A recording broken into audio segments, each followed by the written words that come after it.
Oke, hai guys.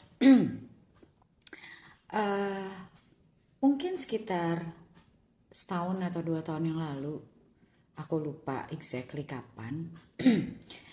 eh ada waktu itu seorang ibu ya, mungkin umurnya sekitar 50 something, dan anaknya cuma satu. Dan dia cerita kalau dia memang dapat anaknya itu saat dia sudah berumur.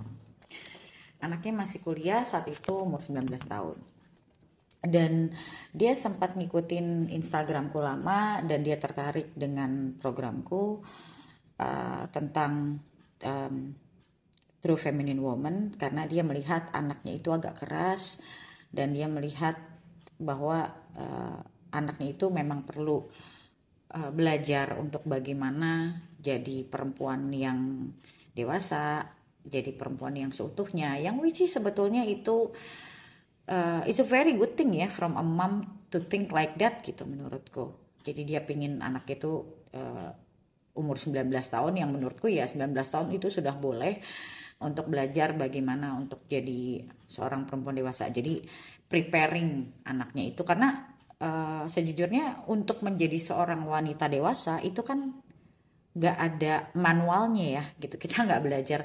Kalau kita bicara secara biologis kan, kita bertumbuh dari muda sampai kita tua itu kan sudah otomatis terjadi gitu. Tapi secara psikologis itu semua tidak terjadi secara natural, tapi kita memang harus belajar untuk kita lebih dewasa, bagaimana menjadi seorang istri, bagaimana menjadi seorang ibu, bahkan sebelum itu semua terjadi, bagaimana menjadi seorang perempuan dewasa, mempersiapkan diri untuk suatu hari dia menikah.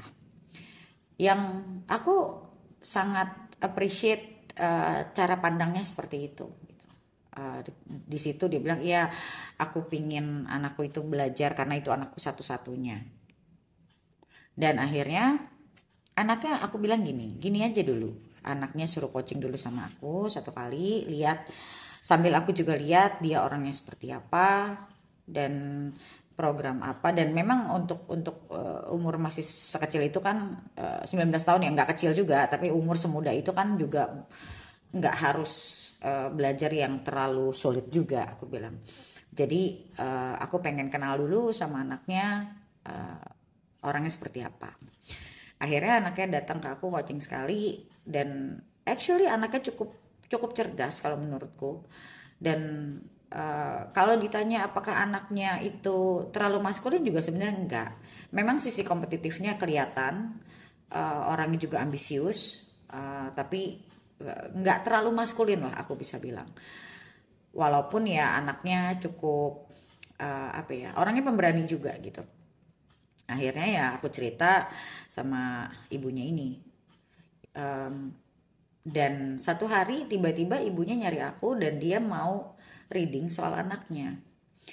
Aku paham, namanya orang tua ya. Orang tua sayang sama anak, apalagi ini kan anak satu-satunya yang mungkin sudah ditunggu-tunggu dulunya gitu. Anak ini lagi dekat sama satu laki-laki dan dia nanya sama aku, laki-laki ini seperti apa gitu yang berhubungan sama anaknya. Yang which is sih fine-fine aja ya sebenarnya, buat menurutku orang tuanya datang ke aku mau minta reading tentang anaknya itu. But dari hasil aku ngobrol sama ibu ini, aku melihat bahwa kadang ini juga sebenarnya banyak sekali orang yang, aku rasa mungkin karena memang ya banyak ibu yang dia sendiri juga belum banyak belajar tentang dirinya, lalu punya anak dan sayang nih sama anaknya, tapi menurutku jadi akhirnya overprotective. Dan dari situ aku melihat bahwa ibu ini takut banget kalau anak itu sampai sakit hati. Jadi dari cara dia bertanya, aku bisa ngelihat bahwa dia sangat overprotective dan anaknya itu, sorry, dia takut lah anaknya itu nantinya satu hari sakit hati. Aku bilang bahwa aku paham banget gitu kalau kamu sayang sama anakmu, tapi dalam hidup itu ada hal-hal yang memang kita harus pelajari sendiri. The best thing seorang ibu itu bisa ngajarin anak khususnya anak perempuannya ya, itu adalah memberikan understanding, memberikan pendidikan, mendekatkan diri sama anaknya, ngobrol sama anaknya, dan ngasih tahu anaknya bahwa pandangan-pandangan yang sehat itu seperti apa kalau untuk berhubungan, bagaimana dia melihat laki-laki. Tapi sayangnya dalam hidup itu tidak semua hal itu bisa kita cari pengetahuannya doang dan cukup. Dalam hidup itu ada hal-hal yang memang harus kita alami. Itu nggak bisa cuman dengan dikasih pemahaman atau dikasih pengetahuan itu cukup, nggak bisa, karena pengetahuan itu dengan pengalaman yang dia akan alamin itu bisa bertabrakan. Karena bisa jadi dia, karena kamu belum mengalami, misalnya contoh, orang bilang aku pernah ke Moskow loh, indah sekali, ada foto-fotonya, iya kamu memang bisa melihat itu, tapi kamu tidak akan punya experience-nya. Kamu cuma tahu di situ indah ya, aku juga pingin gitu loh. Buat kamu benar-benar merasakan ada di sana, buat kamu merasa apakah itu nyaman atau tidak, ya kamu harus ada di sana gitu. Kayak orang banyak yang senang tinggal di luar negeri, tinggal di Amerika, tinggal di Eropa, tinggal di Australia. Ada yang sampai kepingin banget, nggak salah gitu loh. Tapi aku pribadi karena aku pernah tinggal di Eropa beberapa tahun, aku pribadi aku nggak mau memilih tinggal di sana lagi gitu karena aku tidak nyaman. Ya tapi kan itu pengalaman pribadiku. Mungkin orang lain punya pengalaman beda lagi. Jadi kita itu hidup nggak bisa cuman hanya orang bilang begini atau ada pengetahuan seperti apa. Kita harus mengalaminya sendiri baru kita akan tahu. Karena hasil dari pengalaman sendiri itu yang baru akan benar-benar merasuk ke dalam diri kita karena kita mengalaminya. Baru kita akan memahami. Ada hal-hal dalam hidup dan bahkan banyak hal-hal dalam hidup itu harus dialami.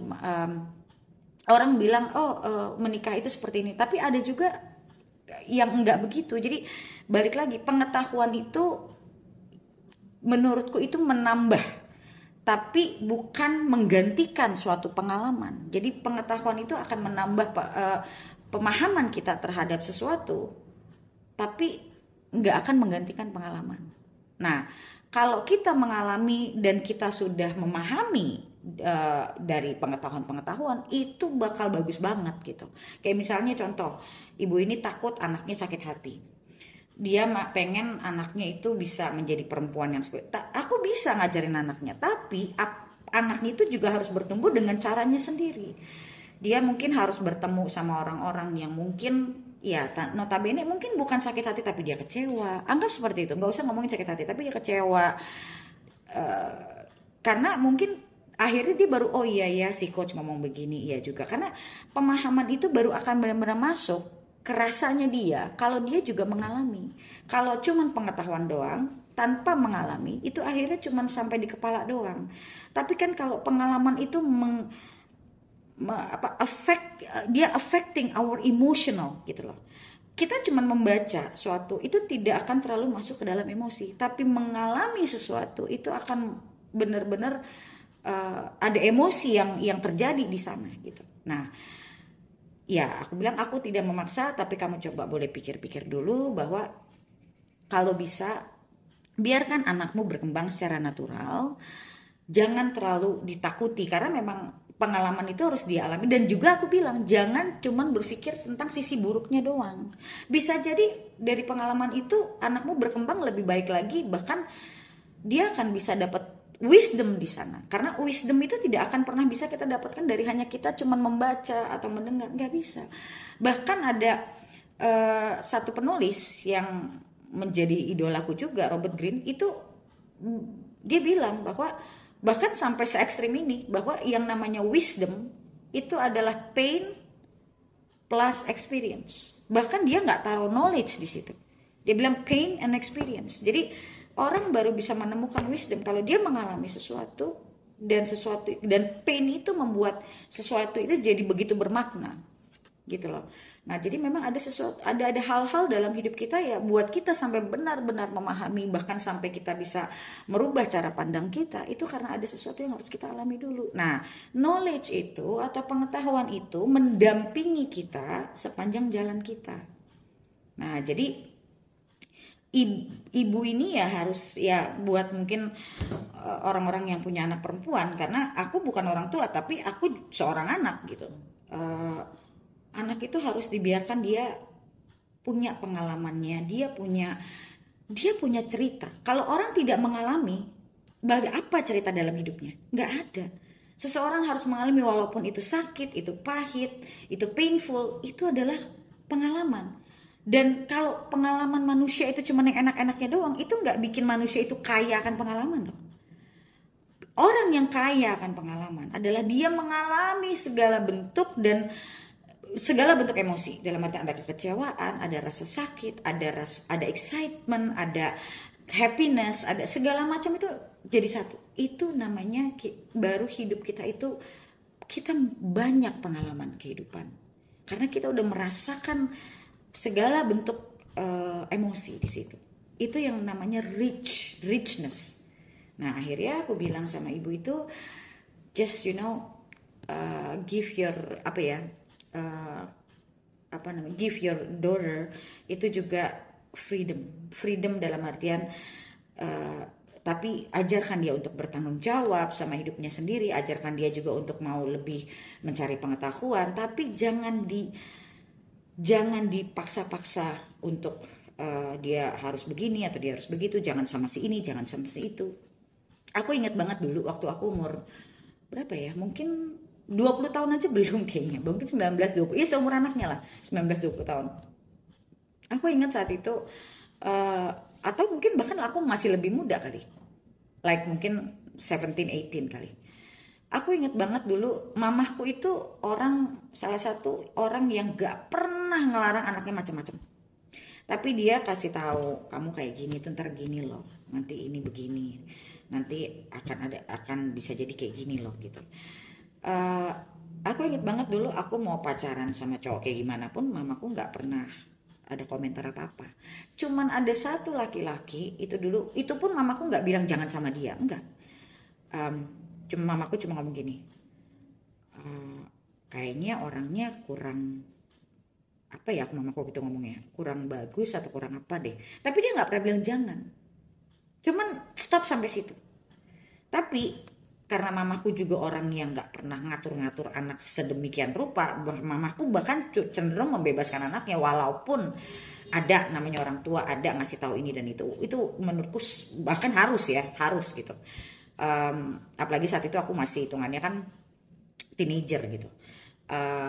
Ya tapi menurutku itu yang memang harus dilakukan seorang orang tua. Nah, pada saat aku pacaran sama cowok itu dulu, akhirnya aku menemukan bahwa bukan karena mamaku. Jadi omongan mamaku bahkan menurutku ya cuman ibaratnya ya I put in the back of my mind doang gitu. Sampai aku ngejalanin, aku tidak ngambil omongan mamaku 100%, tapi aku juga tidak bilang mak gue ngapain sih kayak gini, nggak juga gitu. Jadi ya netral. Tapi it was like in the back of my mind, itu ada gitu.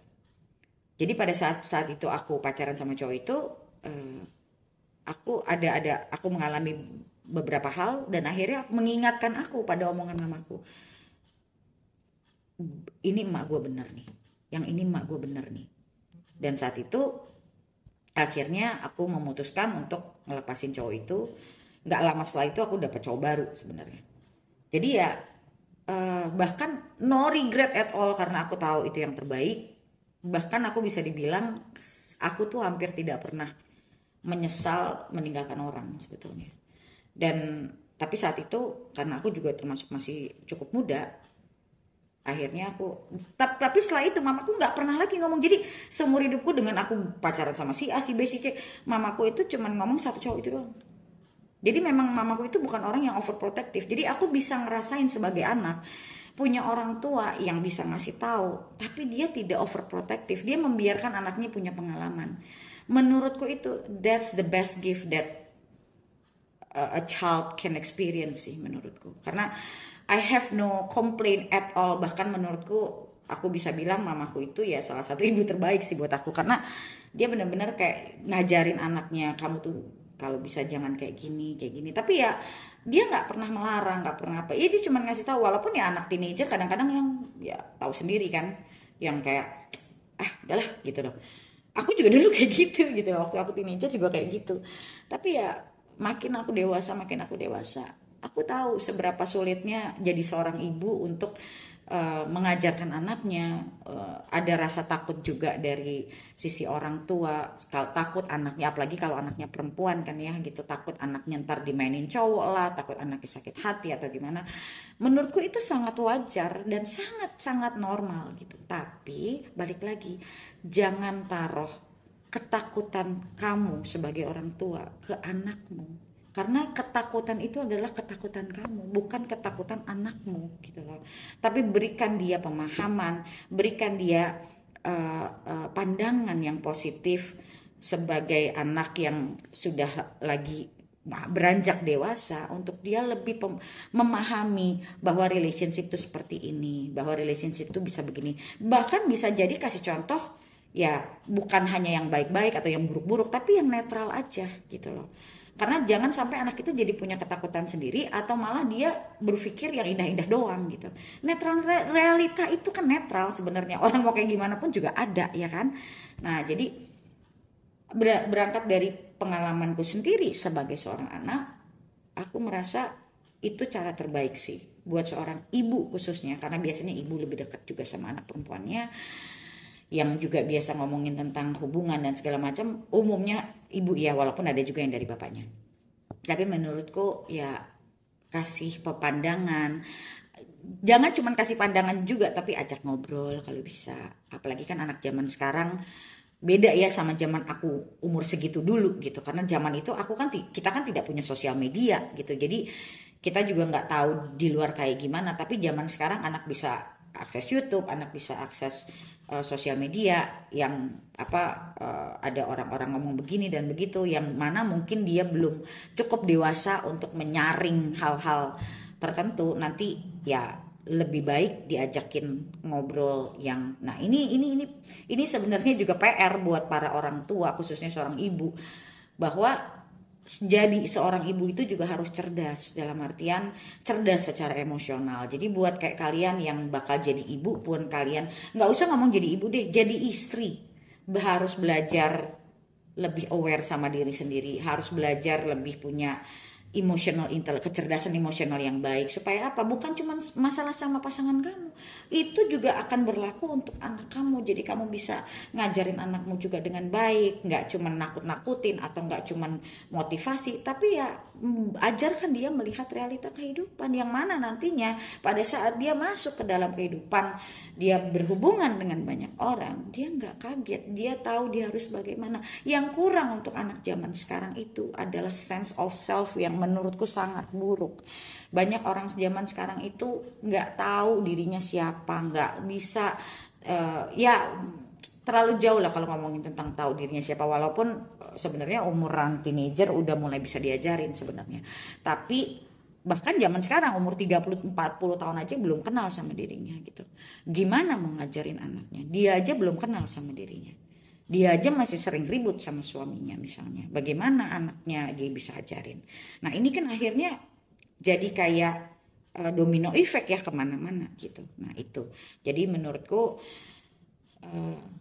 kita mengenal diri kita, berinvestasi kepada diri kita sendiri, membuat diri kita lebih cerdas dalam kita melihat segala sesuatu, berhubungan dengan siapapun, bahkan mengajarkan anak, berhubungan dengan anak itu sangat-sangat memerlukan yang namanya kecerdasan emosional gitu loh.